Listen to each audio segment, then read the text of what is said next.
Hello, this is Dr. Rosie Kuhn, and this podcast series is called Aging Like a Guru Who Me. A few years ago, I was thinking about what I wanted to do when I was going to retire, or if I had enough money was the theme. If I had enough money, then I would, and then I would fill in the blank. And at this particular point, it was, I want to learn how to play the cello. And it was like, I just really love the sound of cello, and wouldn't it be great to start to learn to do that? But I'm going to have to wait till I have enough money. And then the question was, well, what if there's never enough money, whatever that means? What if there's never enough money? What if it never actually shows up? And it was the moment where I went, okay, I'm going to start now. I can teach myself how to play the cello to a degree. I just need a cello.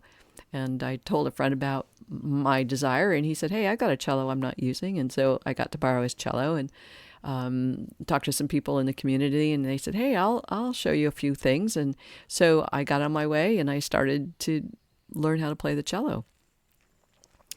That was really a wonderful thing to give myself. And as 67, I'm at a place where I don't plan to retire. I don't plan to have enough money where I could just stop working. But more importantly, my work is my passion. I love working. I love coaching people. I love writing. I love speaking and teaching and training. So I want to do that probably till the day I die.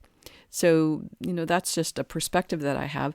And so money doesn't necessarily play a role in how I'm choosing to look at living out the next, we'll say, 20 years. That puts me at 87. But it's interesting that financially, if we looked at retirement, a lot of focus of financial investments and all is on the idea of retiring. But the statistics show that actually 48% of the people in America don't have $10,000 in the bank for their retirement. Most women, there's 35% of women have zero retirement savings. So that's kind of interesting. But this conversation is not about preparing yourself for that, for retirement and the financial elements.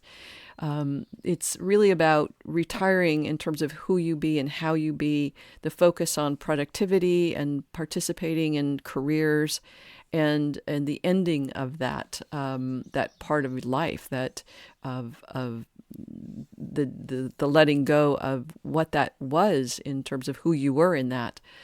It's the same in a sense. You're in a job or you're in a career, and in stopping that, you are who you are. It's much like I've been talking about being in a vehicle. You get in the vehicle, and then you get to where you're going, and then you get out of the vehicle, and now who are you?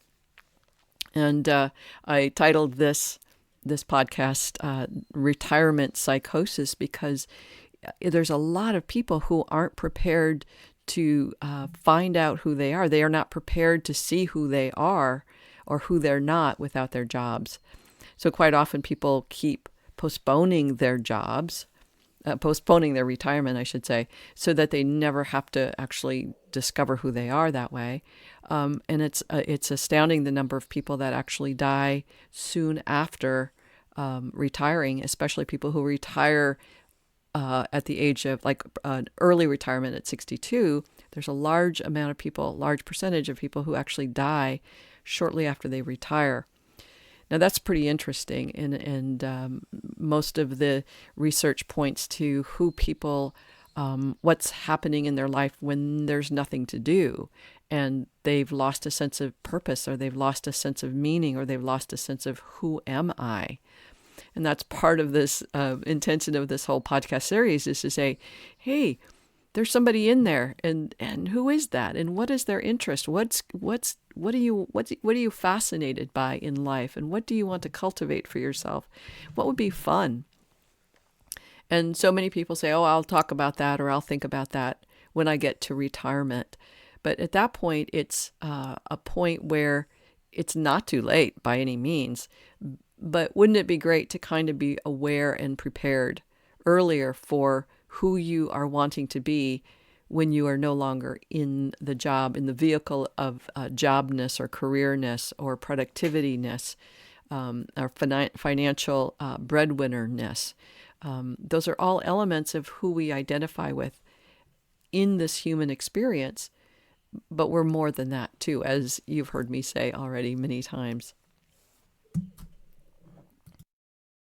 Our career years, we spend the majority of our waking life at work. And so to have that piece of our life go away, that's pretty traumatic. It can be traumatic. There's the element that says, thank God, or I can't wait till it's over. But then when it is over, what's there? What's there? And so I was watching a movie the other night, and one of the characters was kind of distant from his wife, and he had retired a couple of months before, and he hadn't actually come clear with her or clean to say, hey, this is really hard for me to know what's true for me. What's my passion? I don't know who I am anymore. And so I need some time just to figure out who I am. And that's a really good question to ask. What is it that makes me happy? What is it that what I want to wake up to? What lights my fire? Sometimes we disguise those fears of who am I? I don't know who I am. We disguise that dilemma by getting busy with things that perhaps were part of our younger years. Maybe we go back to work. Maybe we have affairs or buy sexy cars or whatever it is we do. It's part of this process of desiring to know who we are again. It's pretty scary being in a place where we've counted on our identities. We've counted on other people, on our environments where we work, or the patterns of our life, the habits of getting up, going to work, coming home, the whole process that shifts and changes in the moment that we retire. So it's a transition, and it includes times of grief and of loss, of perhaps depression, and depression not in a sense of clinical, you need to be on drugs or medication, but depression in a sense of time to go inward and feel the feelings of being the human being that you are, that to some degrees has been ignored or denied for the sake of work, for the sake of identity as a career person. So what I want us to think about as we're aging like gurus is to perhaps imagine yourself without careers, without those parts of life that are so ingrained, so habitual, so part of your everyday that you don't know who you are outside that. And again, as I know so many of you are so busy that you don't have time to just sit and be. I'm not talking about meditation so much. I'm talking about your abilities in your willingness to sit with yourself and listen to who's inside. One of the things that I think is really important for me to just indicate here is that I think quite often people have a problem sleeping because it's a time where it's the only time where they could possibly have some time with themselves where they're not being distracted by other people. And where we, sometimes stress can certainly cause sleeping disorders. I really believe that we're given an opportunity to be awake with ourselves so that we can actually listen to who we are inside. It's one of the few private times that we can have with ourselves.